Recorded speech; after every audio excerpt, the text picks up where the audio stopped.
en la Cumbre Mundial de Inteligencia Artificial para el Bien Común que se está celebrando en Ginebra estos días. ¿De qué se trata? Pues es una reunión en la que participan responsables políticos, investigadores, representantes de empresa, en un evento conjunto que ha organizado Naciones Unidas y en el que el secretario general Antonio Guterres ha lanzado esta primera y contundente advertencia. The global dialogue is about civilian AI. El diálogo global trata sobre la IA civil, pero la IA no respeta esa línea divisoria. Los mismos chips modelos que se han trasladado al campo de batalla. Y para mí la principal preocupación son los sistemas de armas autónomas letales. Llamémoslas por su nombre, robots asesinos. Nos acompaña en Capital Radio. Vamos a hablar de la cumbre, analizarla, con Borja Suara, abogado y consultor de Derecho Digital. Borja, muy buenos días y bienvenido. Muchas gracias, buenos días. Muy sonora, ¿verdad?, esta primera declaración del secretario general de Naciones Unidas. Sí, muy sonora, pero no es novedosa porque llevamos hablando de esto bastantes años. Esto sé que impresiona hablar de los robots asesinos, pero en el fondo tan asesinos son cuando se utiliza por humanos como realmente lo peligroso es cuando toman la decisión ellos sin necesidad de que un humano apriete un botón. Y entonces, realmente, de lo que estamos hablando son de armas militares que toman la decisión de elegir el objetivo, de disparar, de a quién matar y a quién no matar, etcétera. Y eso nos asusta más que lo haga un robot a que lo haga un ser humano. Pero vamos, ya hemos tenido buenas pruebas en la historia de la humanidad de que los seres humanos cometemos barbaridades sin ayudas de robots. Aquí se vuelve a plantear la necesidad de afrontar o de diseñar una gobernanza mundial para la inteligencia artificial antes de que sea demasiado tarde. Parece que estas advertencias suenan y resuenan, pero que sepamos, ¿hay algún camino de gobernanza mundial de la IA que ahora mismo se esté empezando a recorrer? A ver, cuando hablamos de gobernanza, ¿por qué hablamos de gobernanza? Porque no es posible un gobierno. Y entonces, yo pertenezco al Foro para la Gobernanza de Internet de la ONU, el capítulo español, desde el año 2005. ¿Hemos avanzado algo en el gobierno de Internet en el mundo? Porque la inteligencia artificial ahora viene como un paso más.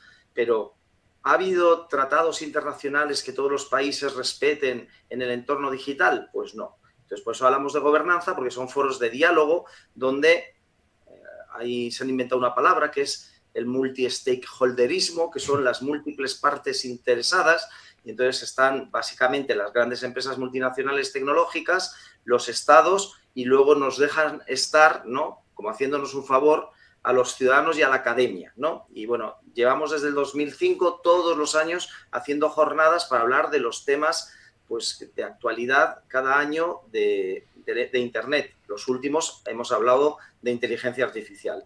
¿Sirve para algo eso? Pues para tomar conciencia, pero en el fondo aquí sabemos que hay un pulso entre las grandes empresas tecnológicas, antes de Internet, ahora de inteligencia artificial, y los estados nacionales, que nos han costado 25 siglos llegar a un estado de derecho democrático, ¿no?, donde hay un pulso y las multinacionales pues se creen como los nuevos señores feudales con el derecho a dictar sus propias normas que no están emanadas de un parlamento democrático, por unos señores, los CEO, que no están elegidos democráticamente, y eso intentan que se imponga a las leyes nacionales aprobadas por un parlamento, ¿no?, y a los gobiernos nacionales también elegidos democráticamente. Estamos en ese punto ahora mismo.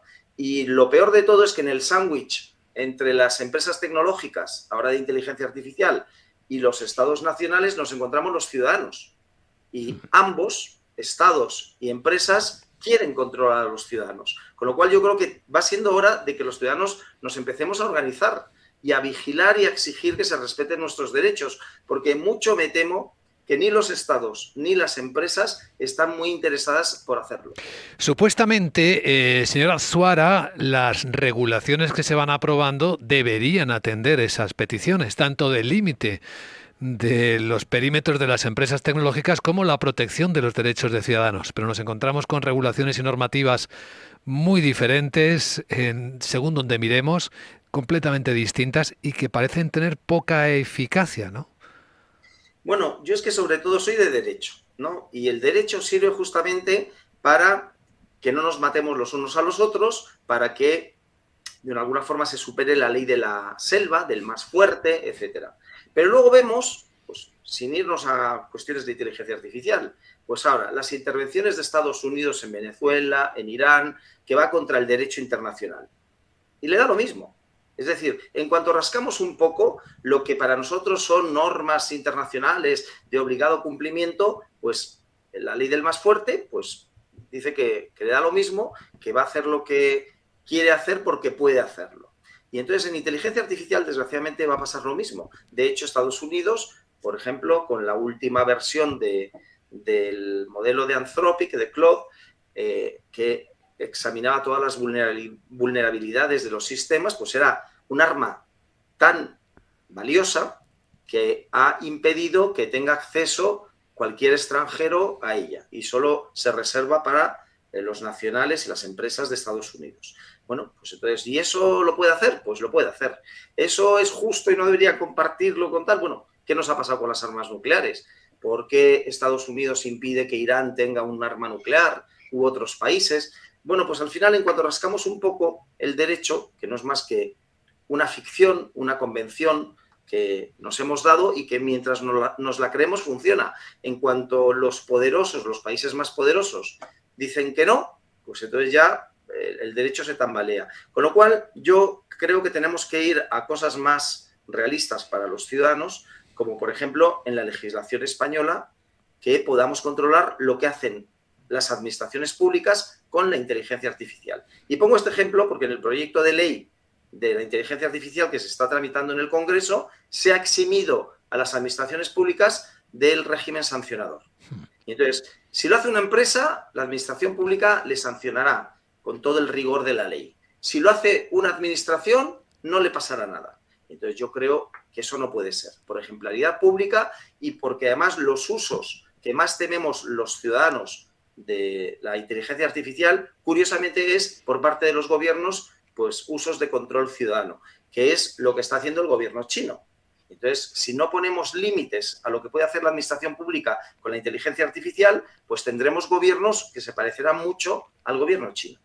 Pues no sé si, Borja, hay algún mecanismo en el derecho que nos permita a los ciudadanos lograr esa exigencia, porque ese precedente me temo que lo tenemos en numerosos ámbitos en los que la administración está lejos de ser ejemplar en los requisitos o exigencias que sí que está ahora mismo marcando a las empresas y a las personas. Pues revelarnos, porque la verdad que funciona.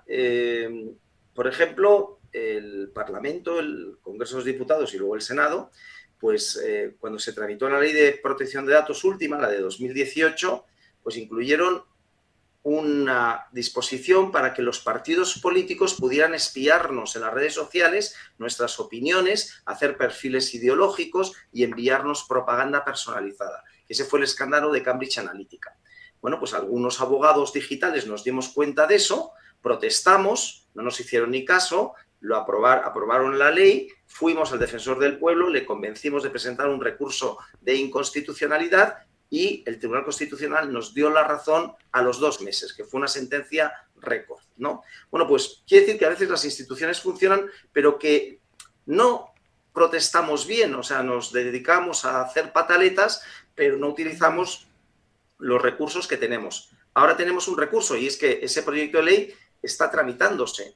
Podemos dirigirnos a los grupos parlamentarios a decir que esto no puede ser, que hay que incluir un régimen sancionador no solo a los organismos públicos, sino a las autoridades y funcionarios que usen mal la inteligencia artificial. Incluso a lo mejor responsabilidades penales, no solo administrativas, ¿no? Como hay, por ejemplo, responsabilidad penal para el funcionario que se dedica a cotillear expedientes que no tiene por qué ver, que es un delito de descubrimiento y revelación de secretos. Bueno, pues a lo mejor hay un delito por mal uso de la inteligencia artificial y, desde luego, la autoridad o el funcionario que haga esas cosas que no debe hacer, pues hay una pena añadida que puede ser, por ejemplo, la de inhabilitación para el ejercicio de cargo público.